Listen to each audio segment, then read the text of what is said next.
Olá pessoal, graças e paz, mais um vídeo para o canal. Nós vamos dar continuidade àquela série do livro de Apocalipse, uma leitura verso por verso. Nós paramos no verso 3, agora nós vamos dar continuidade no verso 4.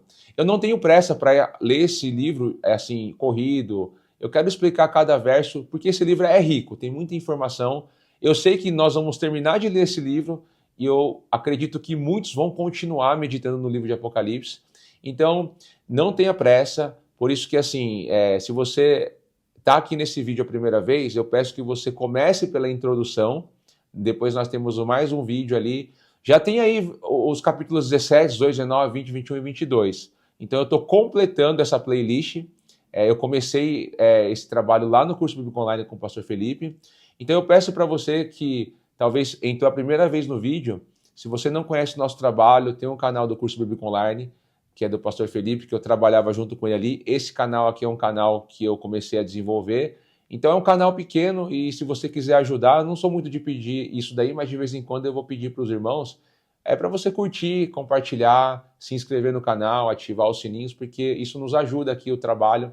Então vamos lá para a leitura, para não ficar muito extenso. O versículo 4 diz assim: João às 7 igrejas que estão na Ásia, graça e paz seja convosco da parte daquele que é, e que era, e que há de vir, e da dos 7 espíritos que estão diante do seu trono. Então eu quero frisar aqui duas coisas, que é essas expressões, o que é, que era e que há de vir, e da parte dos 7 espíritos de Deus, que vem do seu trono.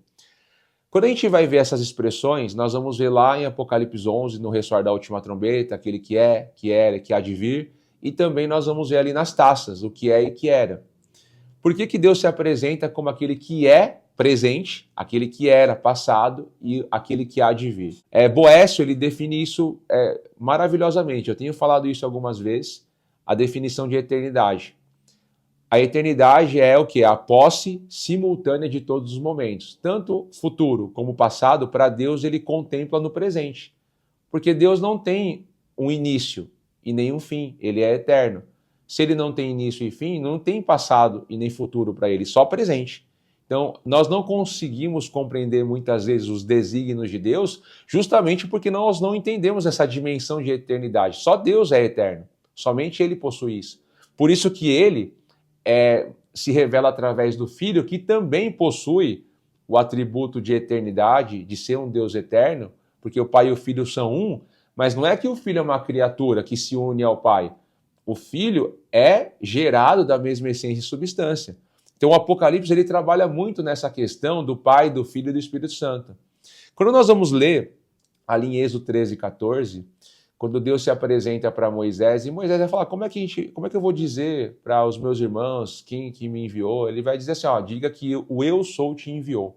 Lá no versículo 14 diz assim, e disse Deus a Moisés, eu sou o que sou. Disse mais, assim dirá aos filhos de Israel, o eu sou me enviou a vós. Lembra que Jesus também vai dizer isso? Antes que Abraão existisse, eu sou. Eu acho interessante porque o Novo Testamento foi escrito no grego. E nós temos uma versão do Antigo Testamento que é a Septuaginta, que é uma versão grega. Quando nós pegamos esse verso na Septuaginta, vai dizer assim, meu grego não é bom, eu consigo ler aqui, mas eu não sei pronunciar muito bem, mas eu vou ler aqui e tentar com os irmãos, que diz assim, Mosen, ego em mim. Ego vem de ego, né? Eu em mim, ou seja, eu sou o onkai, ou seja, eu sou o que é. É assim que está na Septuaginta. Não é eu sou o que sou, eu sou o que é, presente. Então isso nos revela algo maravilhoso, porque Deus ele tem uma relação conosco, com os seus filhos, com a sua criatura que ele criou à imagem e semelhança dele. Não é um Deus distante, como os deístas acreditam. Os deístas acreditam que Deus ele criou o mundo, mas ele não age, ele não vai influenciar, interferir. Não, o nosso Deus é um Deus presente, é um Deus que tem relação. Por isso que ele se apresenta como aquele que é, que era e que há de vir, mostrando que ele está na história, agindo. Quando nós olhamos esse termo onkai, você vai ler em Apocalipse 1:4, vai dizer assim, apontu, aí ele vai dizer o on, ou seja, o onkai, aquele que é, o enkai, aquele que era, o ercômenos, que é aquele que há de vir. Então percebe que essa expressão onkai é a mesma que foi utilizada em Êxodo 3:14 na Septuaginta? Aquele que é, eu sou o que é. Então quando nós analisamos essas palavras e nós vamos estudando essa relação do pai e do filho, eu não tenho dúvida. Por isso que hoje tem se levantado muitos contra a divindade de Cristo, sendo que Jesus é um Deus menor, uma criatura, e isso daí para mim é uma heresia que pode levar a pessoa à perdição grandemente, porque ele vai tirando Cristo do centro. Então eu vejo isso com muitos movimentos judaizantes. Os testemunhas de Jeová são assim, então nós temos que entender que Jesus é Deus como Pai em essência e substância. E aí ele vai falar agora do Espírito Santo, porque nós vamos continuar falando mais sobre essa questão tanto da teontologia, que é o estudo de Deus, falando acerca da Trindade, etc e tal, porque eu creio que aqui vai mostrar bastante isso, essa relação, tanto que o Pai é o Alfa e o Ômega, como também o Filho é o Alfa e o Ômega, o princípio e o fim. E aqui esses 7 Espíritos de Deus, alguns já disseram para mim, esses 7 Espíritos de Deus são 7 Espíritos Santos. É como se fosse o Pai, o Filho, mais 7, então é 9. Mas não é assim. Aqui esse número 7 revela o quê? A plenitude do Espírito. Revela a ação do Espírito Santo na vida dos seus, daqueles que receberam o Senhor Jesus, e o Senhor Jesus prometeu que ia derramar o Espírito Santo, que é o dom do Espírito, ali quando ele vai falar acerca de Pentecostes, batismo com o Espírito Santo, etc e tal. Lá no versículo de número 1 do capítulo 11 de Isaías, diz assim, porque brotará um rebento do tronco de Jessé, e das suas raízes um renovo frutificará. Então esse rebento do tronco de Jessé é Cristo, falando acerca de Deus que se fez carne. Esse mistério que Paulo vai nos ensinar, que eu vou ler esse texto depois.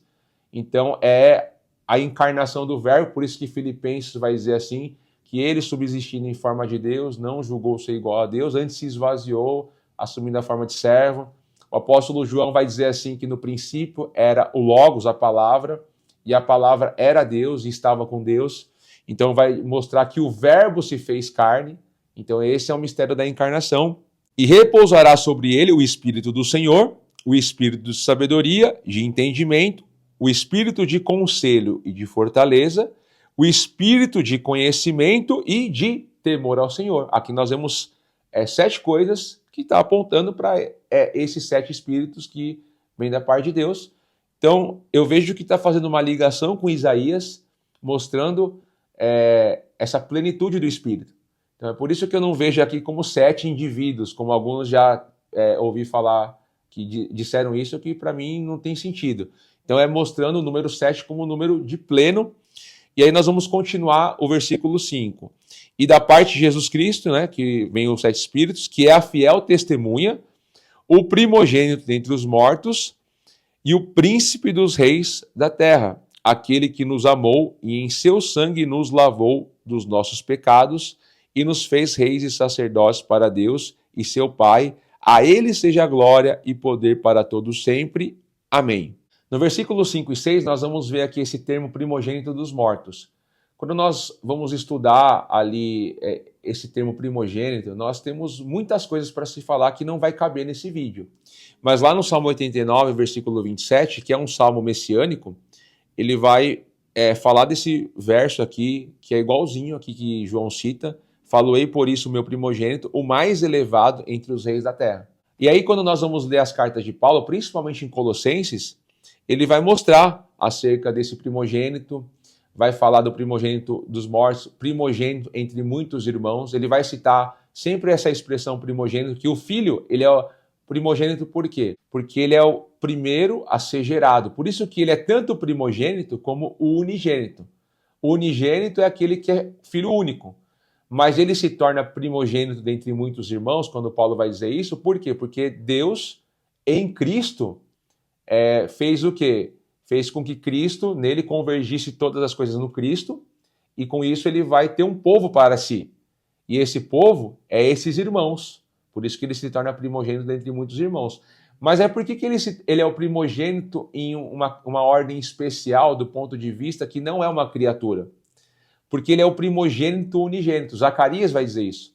Porque unigênito, que ele foi o único a ser gerado por Deus, não criado, mas gerado da mesma essência e substância. Por isso que ele é Deus, ele pode ser adorado. Por isso que nós, quando vamos prestar culto a Deus, nós adoramos a Jesus Cristo, nós adoramos o Filho. Porque aquele que tem um filho tem o Pai. Então essa relação é linda, é maravilhosa, e é uma relação de amor que é pelo Espírito Santo. Então quando nós analisamos esses textos aqui, nós vamos ver lá que Paulo vai falar acerca desse primogênito no versículo 15, o qual é a imagem do Deus invisível. Quem? O Filho, que é o primogênito de toda a criação. Ele é o primeiro a ser gerado de toda a criação, porque ele explica. Porque nele quem?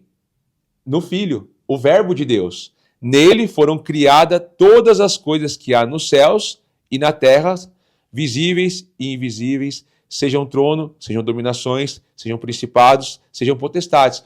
Muitos utilizam esse texto aqui para falar que Jesus é o primogênito de toda a criação, que ele é criado, mas não é isso que o texto está dizendo. Está dizendo que ele é o primogênito, ou seja, o primeiro a ser gerado de toda a criação, aqui, que ele está mostrando, aí ele vai mostrar que essa criação foi criada nele. Então, quando se fala de uma geração, ou seja, como o Pai gerou a sua imagem, por isso que é a imagem do Deus invisível. Não é imagem e semelhança, é imagem real. É como se Deus olhasse no espelho, uma analogia bem rasa aqui, e ele ali gerasse o quê? A sua imagem no espelho, e aquela imagem no espelho é o Filho. Mas é uma imagem real. Por isso que o texto vai dizer assim, ó, que nele, em Cristo, foi criado todas as coisas, e ele é antes de todas as coisas, e todas as coisas subsistem por ele. E ele é o cabeça do corpo, da igreja, é o princípio, ó, ele é o princípio, no princípio criou os céus e a terra, né? Então, ele é o princípio. Não é um princípio de criação. Princípio, primogênito, é ele. E vai dizer, e o primogênito dentre os mortos, porque ele foi o que ressuscitou. Para que em tudo tenha o quê? A preeminência, porque foi do agrado do Pai que toda a plenitude nele habitasse. Então aqui nós vemos que foi agrado do Pai que toda a plenitude habitasse no Filho. Não é a plenitude, mas é toda a plenitude, ou seja, ele é a imagem do Deus invisível. Nós não somos a imagem, mas sim a imagem e semelhança. Somos parecidos, mas não somos iguais, como o Filho é. Por isso que ele é o unigênito. Mas quando se fala de primogênito, é porque nele foram criadas todas as coisas. Ele é primogênito, como diz em Romanos 8, 29, dentre muitos irmãos, para mostrar que Cristo é o cabeça de tudo. O Pai, quando ele fez as coisas, ele fez através da sua palavra. E a palavra tem que ser Deus, da mesma essência e substância, porque ele é criador. E a palavra é Cristo. Por isso que lá em Apocalipse 19, nós vamos ver que na sua coxa está escrito o nome dele, que é o Verbo de Deus, a palavra de Deus. A palavra de Deus que se fez carne. Olha que coisa rica, olha que coisa maravilhosa. Então, quando a pessoa lê esse texto aqui com um olhar, como muitos utilizam aí, que defende que Jesus foi criado, ele é criado porque está escrito aqui, ó, o primogênito de toda a criação. Não, ele é o primogênito, ele é o princípio. De toda essa criação aqui, foi criado nele. Vai explicar o versículo 16. Então, quando nós analisamos esse texto, é muito rico essa questão do primogênito, quando você vai ler nas Escrituras. Que nós poderíamos falar mais coisas aqui, mas eu quero dar continuidade, que diz aqui, ó, aquele que nos amou e em seu sangue nos lavou dos nossos pecados. E aqui está falando de quem? De uma criatura? Não, está falando de Deus. Atos 10, 28. Olhai, pois, por vós e por todo o rebanho sobre que o Espírito Santo vos constituiu bispo para apacentares a igreja de Deus, ó, que ele quem? Deus resgatou com o seu próprio sangue. Então, Deus resgatou com o seu próprio sangue, mas como assim? Deus tem sangue? Sim, porque ele se fez carne. Esse é o mistério que somente tem no cristianismo. Não existe em nenhum outro lugar. Isso é loucura para os judeus, é escândalo, para os muçulmanos também. É por isso que eles, para ter esse encontro com Jesus, têm que ter uma experiência profunda de milagres, de prodígios, assim como o apóstolo Paulo teve. Paulo perseguia os cristãos, mas quando ele teve um encontro com o Deus que se fez carne, ele se desarmou e começou a anunciar o caminho Então ele começou agora a ser perseguido por causa do nome de Jesus. Então ele o quê? Nos resgatou com seu próprio sangue. 1 Timóteo 3,16. Olha que diz: e sem dúvida alguma, grande é o mistério da piedade. Deus se manifestou em carne. Foi justificado no Espírito, visto dos anjos, pregado aos gentios, crido no mundo, recebido acima na glória.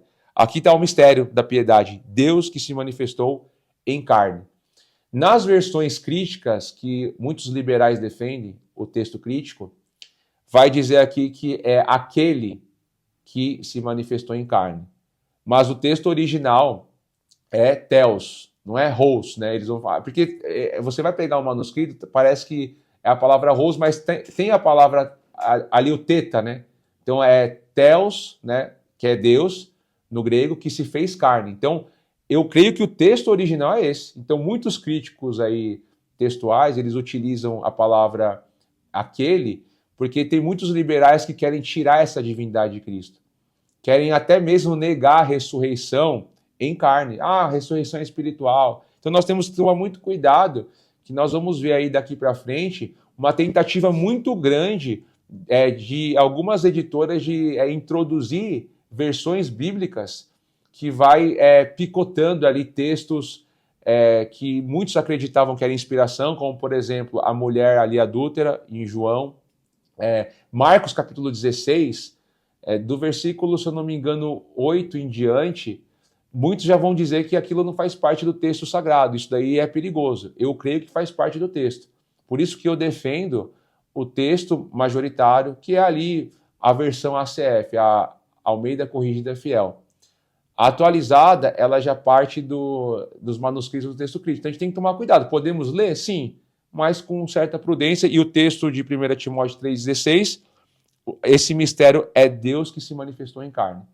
Então nós temos que ser bem incisivos nessa defesa em relação à divindade de Cristo. Então vamos continuar no verso 8, que diz assim: eu sou o alfa, o ômega, o princípio e o fim, diz o Senhor, que é, que era e que há de vir, o Todo-Poderoso. Aqui é o Pai falando. Então ele é o alfa, o ômega, o princípio, o fim, que é, que era, o que há de vir, as mesmas expressões que nós já estudamos um pouquinho.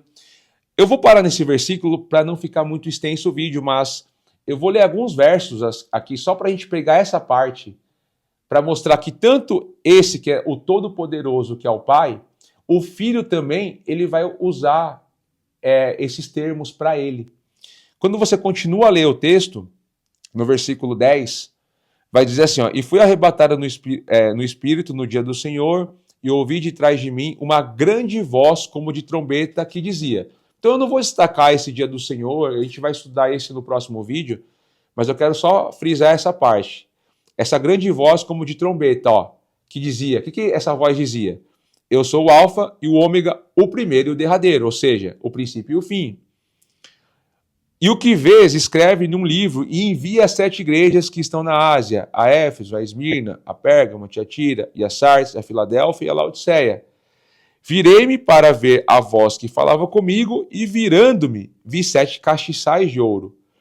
Aí esses castiçais ele vai explicar aqui as 7 igrejas, né?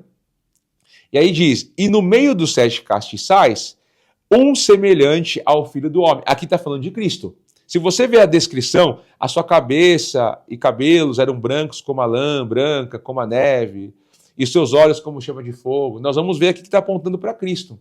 Mas quando você continua a ler, vai dizer aqui, ó, e eu, quando o vi, caí a seus pés como morto, e ele pôs sobre mim a sua destra, dizendo-me, quem fez isso? O Filho do Homem. Não temas, eu sou o primeiro e o último. Ou seja, o que foi dito, eu sou o alfa, o ômega, o primeiro e o derradeiro com essa, o quê? Grande voz como de trombeta. Então olha que coisa linda. Por isso que quando eu analiso esse texto, tanto o Pai diz que é o alfa e o ômega, como também o Filho. Por isso que é inegável que o Filho também é Deus como Pai. Por isso que nós temos o quê? Na Trindade, que muitos hoje estão atacando.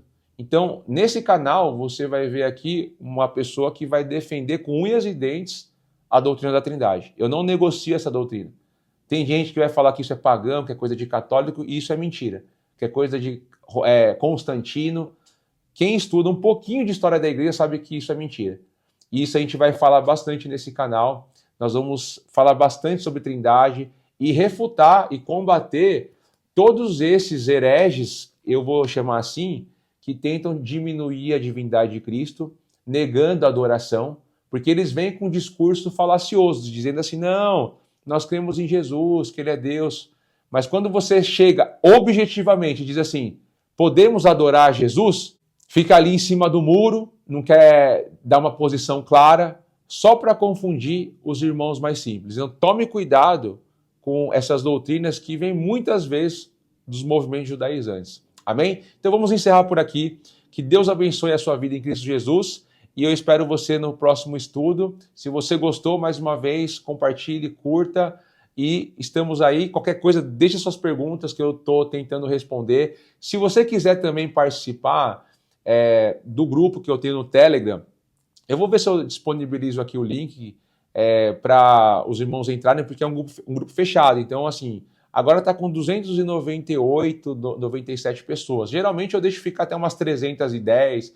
Eu não deixo passar muito. Nunca chegou 500 pessoas, 400, para o grupo não ficar muito bagunçado. E ali a gente tem um momento de comunhão. Lá tem perguntas e respostas que eu tento participar ali de vez em quando. Tem alguns irmãos que me ajudam a administrar, então eu vou deixar o link ali, pelo menos com umas 10 vagas ali para os irmãos que quiserem entrar, porque entra e sai gente. Então, assim, é um grupo que eu já mantenho, esse grupo já faz o quê? Uns 4, 5 anos, desde o tempo que eu estava no Japão.